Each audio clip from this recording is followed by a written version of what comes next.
con Celia Pronsalino, que ahora, así como nos abrió la puerta de su casa, ahora y nos contó, nos habló de discapacidad, nos va a contar qué la llevó a entrar en este mundo y a hoy por hoy ser una referente en el área. Así que te escuchamos, Celia. ¿Qué es lo que me llevó a mí, mi propia historia, a cambiar mi mirada, ¿no? Yo hace muchos años, cuando Bautista nació, empecé a cuestionarme qué era la discapacidad certificada. Podemos certificar muchas cosas en la vida: un título universitario, un oficio, una profesión. Esa certificación habla de la potencia, ¿no? De el poder hacer, el poder ser.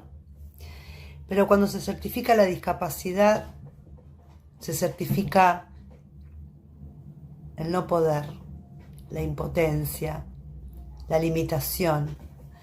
Y eso me hacía mucho ruido, no me gustaba. Empecé a investigar la palabra desde su etiología y descubrí que la palabra no tiene sinónimos, que nosotros la llenamos de ellas porque nos causa dolor.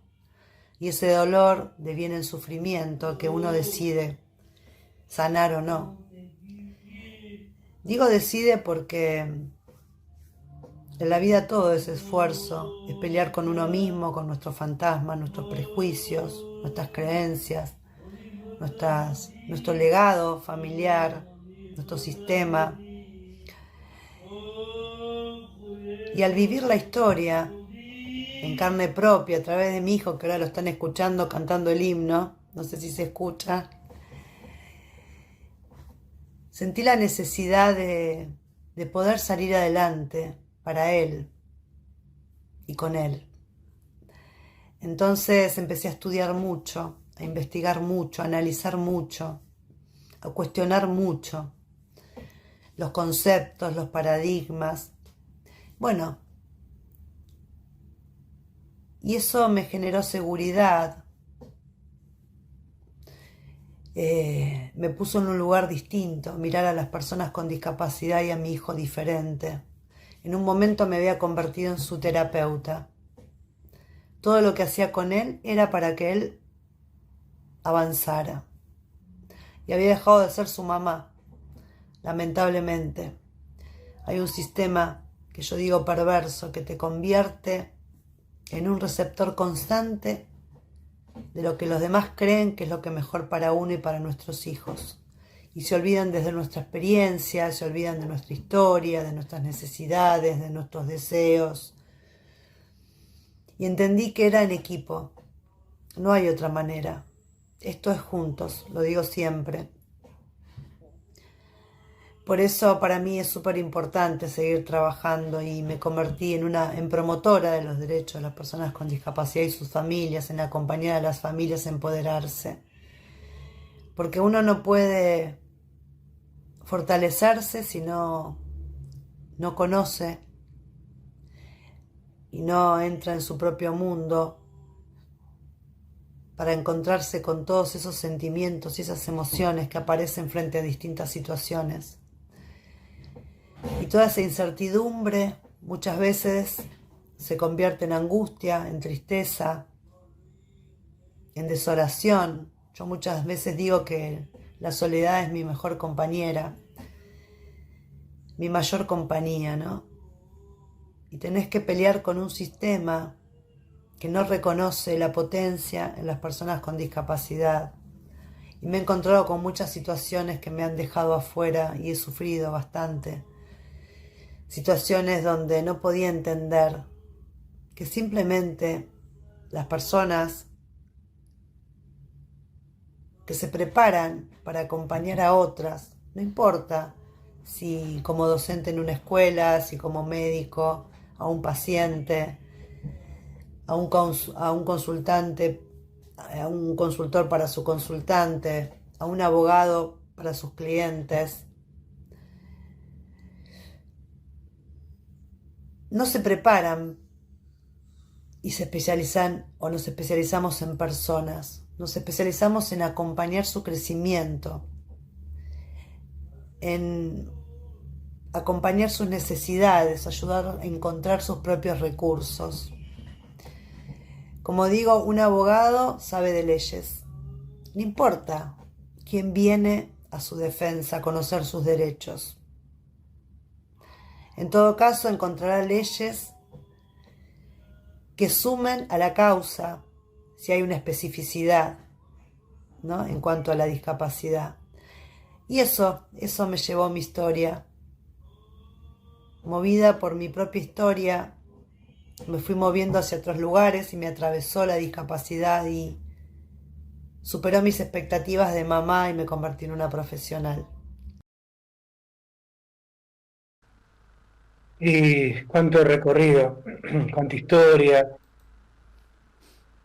cuánta incertidumbre, cuánto ser mamá, dejar de serlo, volver a serlo y también ser profesional. Es una historia entre tantas, la de Celia, que nos lleva también a este mismo planteo, ¿no?, que vemos cuando siempre hay alguien que tiene algo para decir de lo que tendría que hacer, lo que no, qué es lo mejor, como dice ella, olvidándose que el otro lado hay una persona con su propia historia, sus incertidumbres y esos momentos donde realmente todo pesa mucho y demasiado. Así que gracias por abrirnos la puerta de tu casa, siempre repito esto, cuando los invitados, los que comparten con nosotros, no se comparten del todo, no fue decir, no, espera, voy que Bauti se calle y así hago el video más prolijo. No, no, es parte de tu entorno, de tu vida.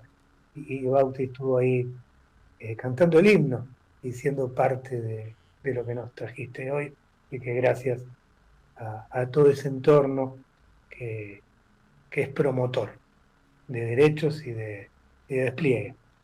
Y que con esta idea todavía, o con este clima todavía eh, vigente, vamos a escuchar el último video donde ahí nos habla de esta mirada que desde acá fundimos, acompañamos, compartimos, transmitimos, esta mirada humanística, este enfoque centrado en la persona, cómo fue en su vida.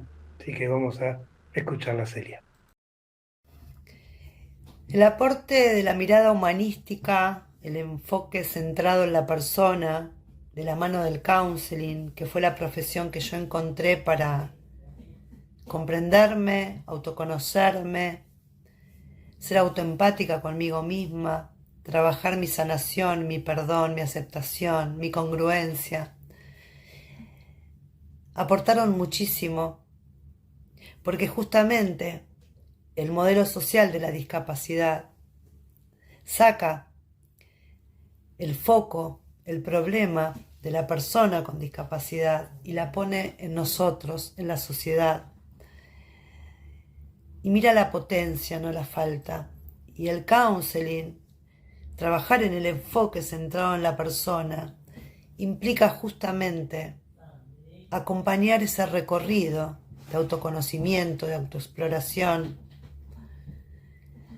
ser su cama elástica, ser su coequiper, en un clima de confianza para que pueda desplegar, potenciarse cuando se siente impotente, por múltiples factores, por factores externos y factores internos que tienen que ver con nuestro temperamento, con nuestra forma de ser, con nuestra sensibilidad, y los factores externos que tienen que ver con la validación de los otros, de cómo nos han tratado, de cómo nos tratan, de las circunstancias que vivimos. Y así debe ser en todos los ámbitos, en la docencia, en la medicina, en la abogacía. No hay profesión que no deba trabajar desde el humanismo, ¿no?, de esta mirada holística, si querés, en pensar que cada individualidad, cada subjetividad se construye mediada por el entorno, ¿no? Y esa subjetividad tiene que trabajarse justamente mirando lo que la persona quiere, dentro de lo que puede y con lo que tiene, con lo que cuenta, ¿no? Poder ayudarla, acompañarla a desplegar, descubriendo, ¿no? A través de su propia autoempatía, esa fuerza resiliente que está dormida, digo yo, u oculta, condicionada por la mirada de los otros.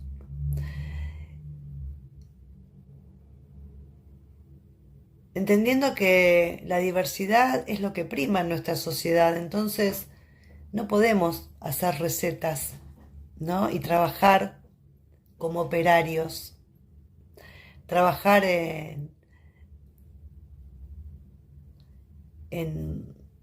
no me sale la palabra, en serie. Cada persona es única y cada persona nos fortalece el encuentro genuino con el otro. Cuando hay un verdadero encuentro genuino, donde uno se dispone a escuchar activamente al otro y está dispuesto al cambio, al devenir, a la riqueza que el otro te trae, uno nunca se va igual. Cambiamos constantemente nuestras formas. Ampliamos nuestra mente, nuestro corazón, nuestros sentidos, cuando nos disponemos en el encuentro con el otro genuinamente.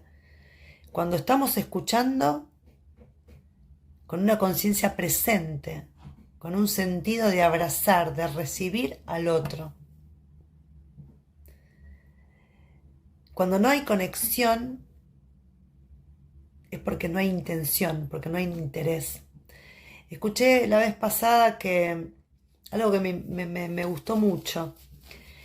Alguien que decía, todos sabemos todo. Y yo me quedé pensando, ¿no? No sabemos todo. Pero ella se refería a la vida. Y decía, vos sabés lo que tenés que hacer si querés adelgazar. Bueno, qué comer y no. Vos sabés lo que tenés que hacer si querés mejorar tu cuerpo, hacer gimnasia. Vos sabés lo que tenés que hacer para mejorar la calidad de tu profesión. Vos sabés lo que tenés que hacer si querés llevarte bien con tu marido, con tu amigo.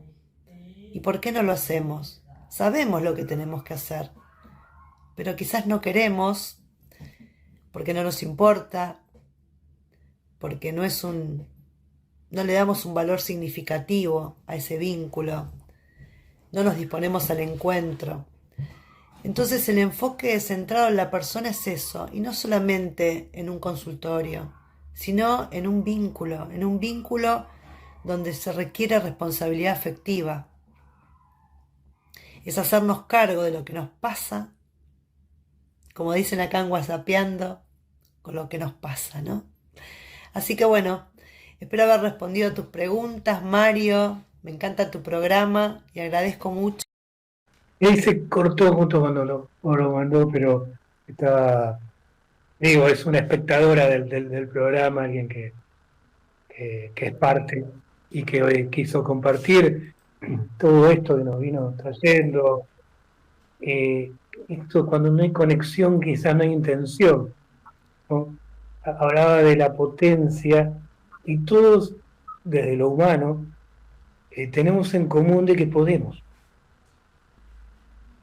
que tenemos esa potencia y ese poder.